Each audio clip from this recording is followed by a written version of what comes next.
Welcome to the Get Buckets podcast, sponsored today by Sonic, the official drive-in of the Get Buckets podcast. Kyle, today is the 23rd podcast in franchise history. Are you excited for it? No, I'm not. All right. Tell all your friends to like the podcast on Facebook, because you should have already done it by now. And then, more importantly, follow us on Twitter so we can bug you during NBA playoff games at getbuckets_pod. I've been trying to do a better job of not tweeting quite as much. I think you've been doing a great job, actually. Well, what it really comes down to is I just won't open my computer for some games. That way I'm not as tempted to tweet. And so there will be some games where I don't tweet at all, and there will be some games where I tweet like 5 times in 30 seconds. It usually comes down to if I don't see the game, I don't tweet about it. Yeah, but you don't tweet near as much as I do if we're both watching it. I tweet a lot. But, I mean, it's good stuff. Yeah, I try to make it good stuff. I don't tweet during Thunder games anymore since you kind of wanted to ban me from that. I just don't do it for the most part. It was more of like a one-game ban. You're allowed for you're on like a probationary period for Thunder games now. Just don't go overboard. I anticipate some tweets tonight because I probably won't get to tweet about it, so you're gonna have to take the load there. Okay, I'll take the Twitter feed load. Okay, well, we only have 4 series remaining, so let's knock these out. Game 2 of the Heat Celtics is tonight. Heat are up 1-0. I put that in most part because I think they played awesome defense. I mean, that's what I attribute it to. I know you didn't see a lot of it, but did you see any stats or anything that stuck out to you? Well, I really didn't. I could have caught the end of that game, but I was kind of heartbroken by the Thunder's loss, and the Celtics had struggled all game, and the Thunder are my favorite team, and the Heat are my least favorite team, and it was just not a good combination for me to watch my favorite team lose and my least favorite team win in the same day. So I kind of just tried to avoid it. I saw some highlights. I saw Paul Pierce get kicked out. I could go on my whole speech about how soft the NBA is because it really is pretty soft, but I won't do that. The Heat outplayed the Celtics, and it matters, but it doesn't matter that much because the Celtics' goal is to win 1 of 2 in Miami to start it off, and they have that chance tonight. What I thought it came down to was just the Heat played better. It seemed like they were just really ready for this game, and I feel like both of these teams have like an arrogance to them. And the Celtics is almost like no one's going to challenge us because we've been doing this for so long and we've done this tough guy act for so long.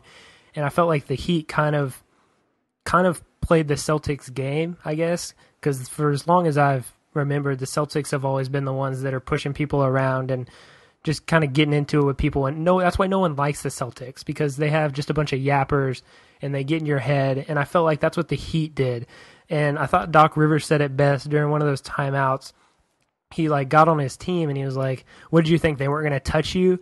Like, we're being really we're reacting to this more than we should. Like, we should be used to this because we're usually the ones giving it out." And I just thought that they didn't respond to it well at all. They crumbled. They got down 17, then they tried to come back. But I thought the Heat were just ready for the game, and I guess the Celtics weren't.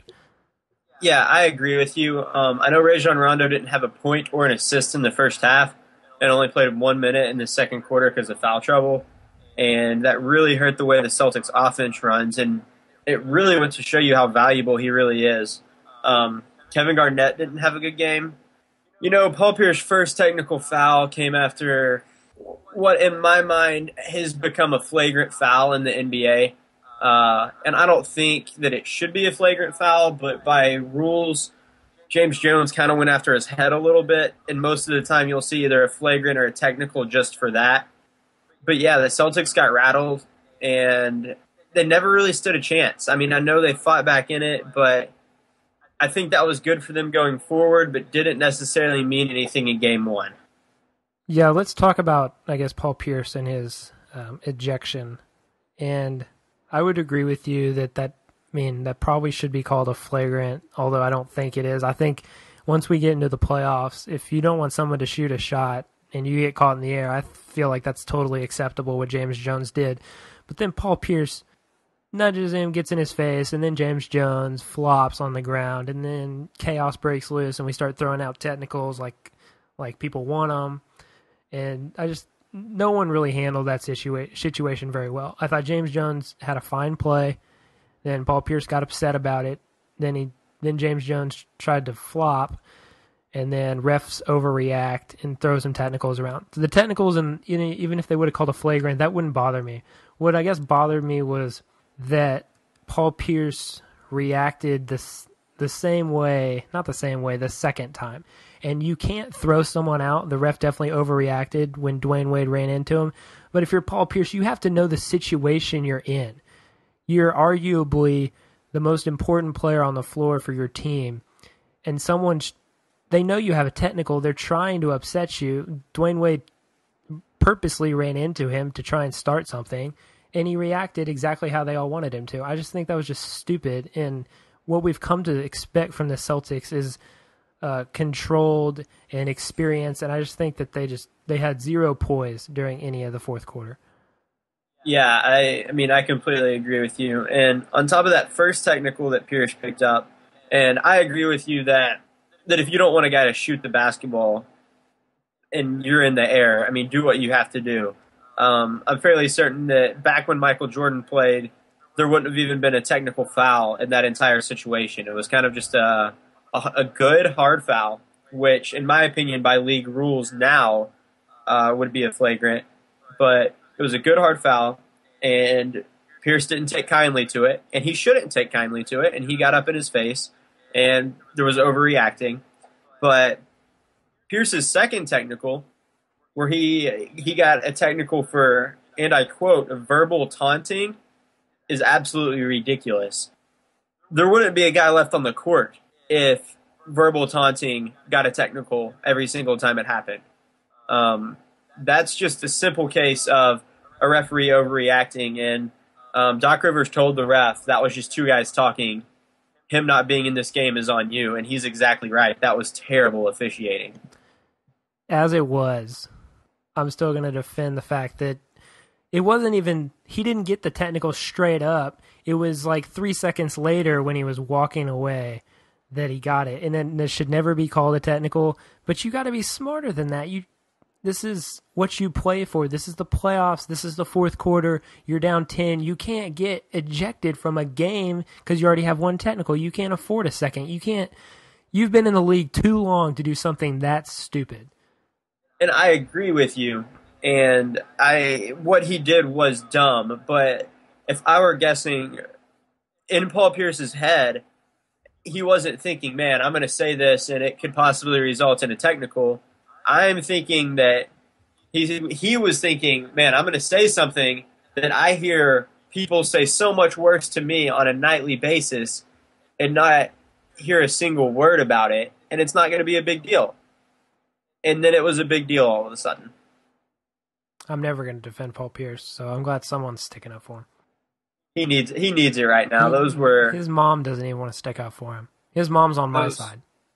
Those were rough. That second one especially was just that's verbal taunting. I don't even know how that's a rule. What did you expect them to call it though? Well, I mean, yeah, you're right. They had to make up something. Yeah. What they should have made up was coming out and saying that their referee made a mistake. It's a playoff ref. They're never gonna. It's not like it's a subjective call, so it's not like one of those where they review it or there was a goaltend and they didn't call it. This was totally subjective and up to the ref. So if he feels that there's a tech worthy, I guess there's a tech worthy. I didn't think there was a tech worthy, but I'm going to go back to the player has to be in control of the situation. And I agree with you. Verbal taunting is... You verbal taunted me like before the show even started. It's what the NBA is made of. Every time down court, someone is talking mess to someone else. That's true. And that just really, I guess it rubbed me the wrong way that you can give someone a technical for something that happens possession by possession. Next series, Bulls and Hawks. I don't think anyone had the Hawks winning Game 1 in Chicago, but they did. and I didn't get to see a lot of it. So why don't you fill us in on exactly what happened here? Well, Hawks came out very hot. They went on a pretty good run to start the game. They had a double-digit lead before the Bulls had even scored. And the Bulls came back and led at halftime and kind of looked like they had grabbed control of the game. Third quarter rolled around and the Hawks stayed around, and by the end of it, they were right there. And the fourth quarter was their quarter. Joe Johnson and Jamal Crawford weren't missing shots, and that was really a lot of what it came down to. And while it's great that the Hawks won game one, I really just don't see them winning 3 more games, because Tom Thibodeau is a great defensive coach, and he's going to find ways to slow Joe Johnson down, and Joe Johnson and Jamal Crawford aren't going to hit the crazy contested shots game in and game out that they were hitting yesterday, just because there's very few guys in the league that can even do that. And so I just don't see the Hawks really being able to pull out 3 more games in this series. You would think that, and I guess I would agree with that. I don't know. I feel like the Hawks are kind of maybe not as good, but kind of like that Grizzlies role where no one really expected them to win, and now they're winning. And so maybe that can empower them to something that we don't really realize. But if they shoot that well, they're going to be in every game, if not win a lot of them. Yeah, I mean, they shot the ball very well. They made tough shots, and they still didn't blow the Bulls away, which has to be disheartening for them. But at the same time, they went to Chicago and they got the one win that they needed to get in Chicago. So now they just need to go protect the highlight factory. Yeah, and Joe Johnson's playing well, and he's really shooting well when the clock's winding down, which is something I read, which is something you have to have, I guess, on every team. You have to have that go-to guy that can close a shot clock or close a quarter or a game, where when you need a bucket, and even if you're scrambling for a set, you can throw it to him and he can create something off the dribble or anything like that. And Joe Johnson's shooting really well with those shots. And so I'll give the Hawks a fighting chance. I didn't ask you this for the Heat series, but what do you think these series will end up? How do you think they'll turn out?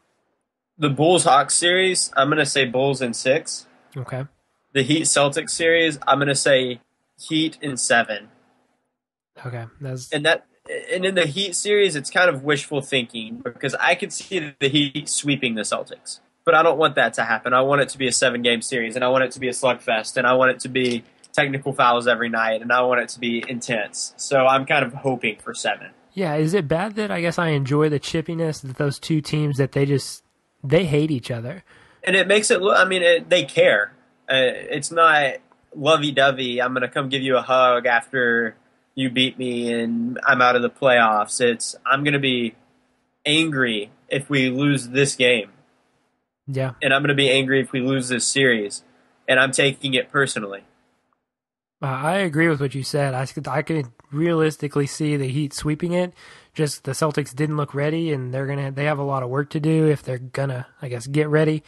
But I hope it goes 6 or 7, just because this is the most exciting series on the board as far as what you're looking for in TV ratings and what you can market it as. These two teams hate each other. They both have quote-unquote big threes. The Celtics started this trend, and so the Heat are kind of like the new breed of that. And so these teams hate each other, and their arrogances really clash. I'm going to make one more note on the Bulls-Hawks series before we move to the Western Conference. For whatever reason, in late-game situations, the Hawks love to run a pick-and-roll with Joe Johnson and Jamal Crawford, which to me doesn't make much sense because they're two similar body types. They're two scorers. And most pick and rolls are to create a mismatch or to force a double team and have a pick and pop or something along those lines. And that play, the pick and roll between two such similar guys, just doesn't make sense to me. And I'm interested to see if that pans out as successful or unsuccessful for them as the series wears on. All right, moving to the Western Conference, and I'll let you talk a lot about this, but Grizzlies won game one on the road in Oklahoma City, and you got to be, I guess, concerned if you're a Thunder fan because they're always playing from behind. The last 3 games, I think they've gotten double-digit holes and had to back in the second half and had to get out of those. And they make games of them, but they've only pulled out one so far, and they got down 17 or maybe more to the Grizzlies in game one, and they started coming back, but they couldn't finish it. What are you seeing out of your Thunder that maybe is concerning going forward? Well, I mean, first thing first, you made a great point. They've got to come out and they have to play with intensity for 48 minutes. And if they can't do that, then they're going to get eliminated from the playoffs. You have to be able to bring it for 48 minutes a night if you want to compete with the elite NBA teams. Another thing is Russell Westbrook. Ever since the game where him and Kevin Durant kind of got at each other, I think their relationship's fine. I just think something's going on with Westbrook. Either his confidence is shaken or his head isn't right.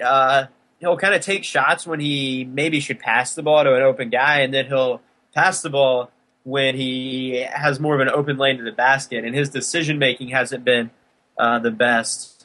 I think the Thunder turned the ball over 18 times, and Russell Westbrook came out and took responsibility for that after the game, but he's got to do better there.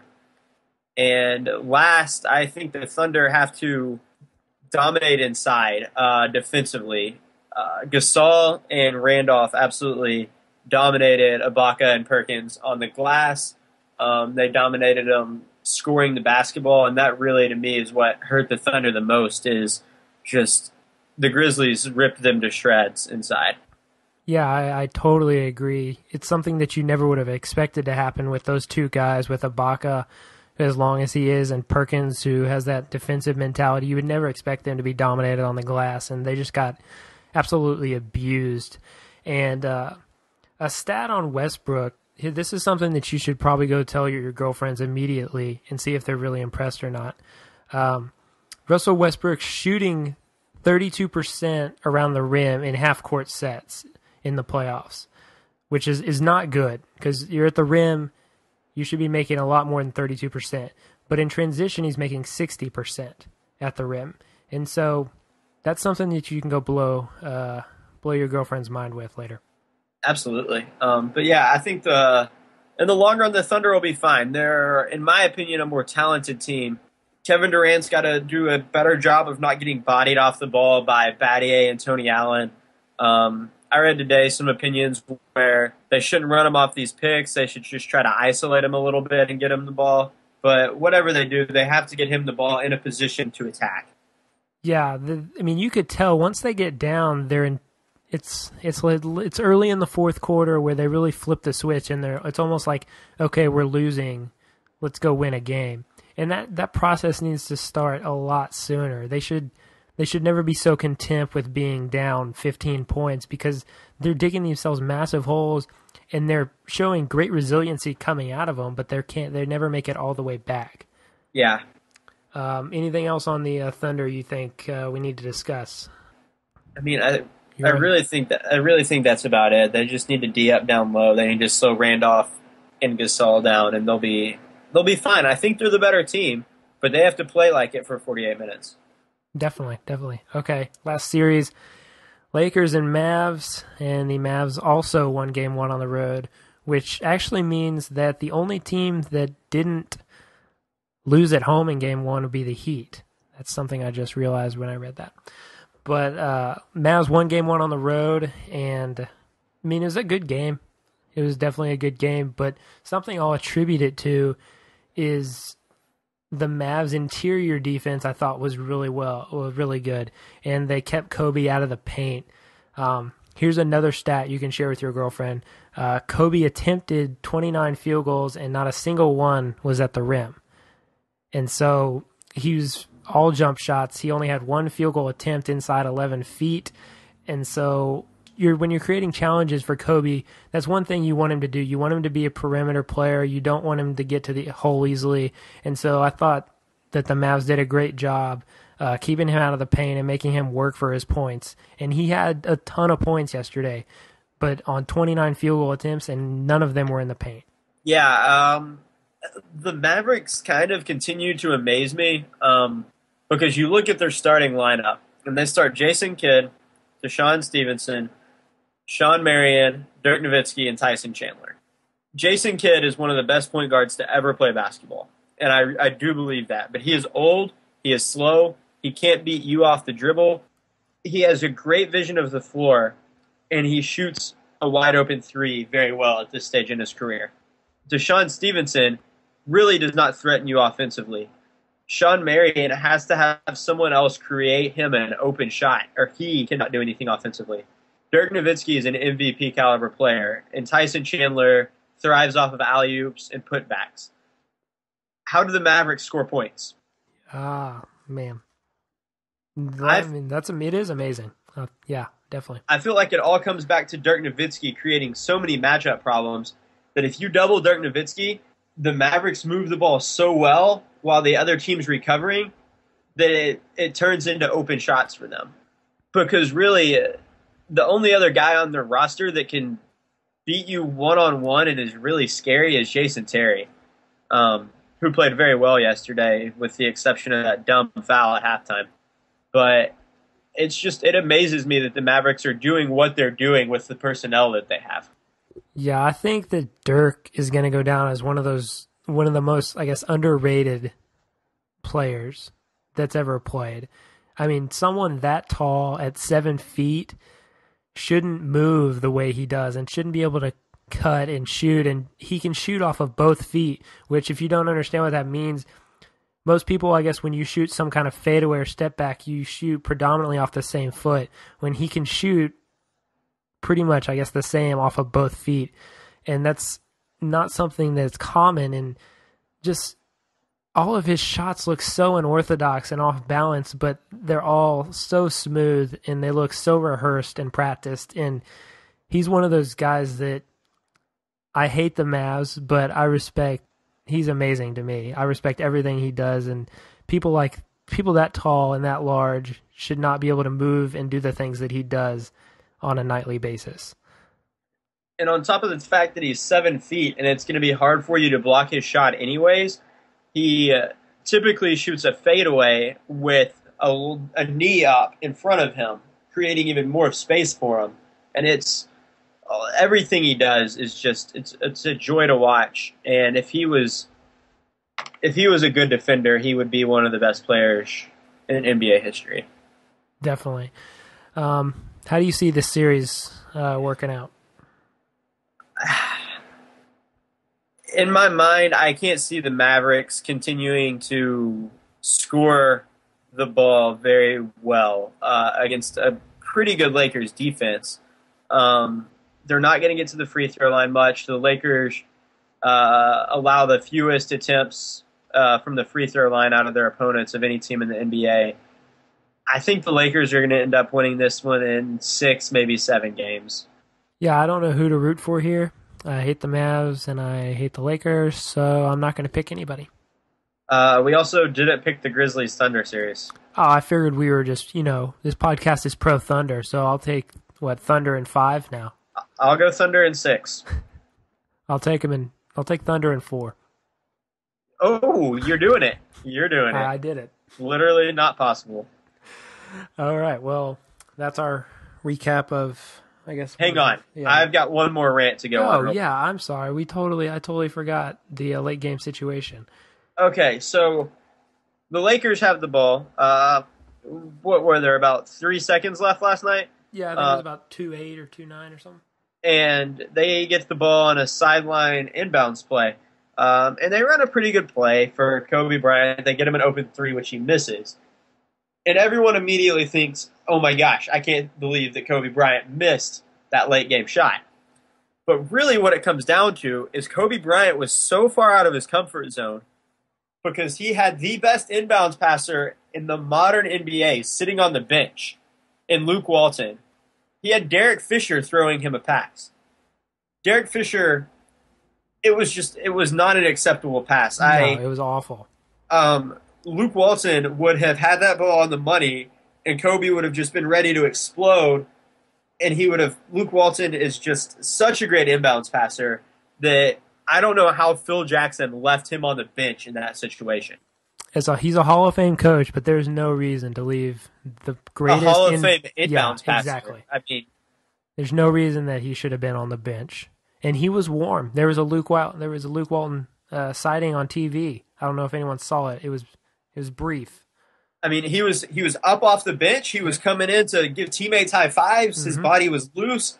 His arms were moving well. His eyes were moving well. He looked focused. He was on top of his game. Yeah. He was. I'm blown away that he was not in the game. I love Phil Jackson's basketball mind, but I wish I could have been on the bench for him in that situation. Yeah, it definitely fell short here. He may be done after this year. He may have to retire because he's losing his mind. He's slipping mentally. He really is. He's had a great career, but not having Luke Walton in the game in that situation is inexcusable. I agree. All right. Well, that does it for us this week with finals and everything. We'll be back sometime next week. It may not be Monday, as it's not this week. It may be Tuesday or Wednesday, but we will get you a podcast, and we will wrap up this conference semifinal round. Kyle, do you have anything to share before we go? I'm going to do everything I can to either get an interview with Phil Jackson or Luke Walton. I can't make any guarantees, but I'm going to talk to some people and see if we can get one of them on the show next week. Yeah, we should get one of them on the podcast and see what's up. But we will work on that, and you should all get some buckets this week. Whether you have finals or not, make time for buckets. Make time for buckets. Make time for buckets. Make time to get back into your game.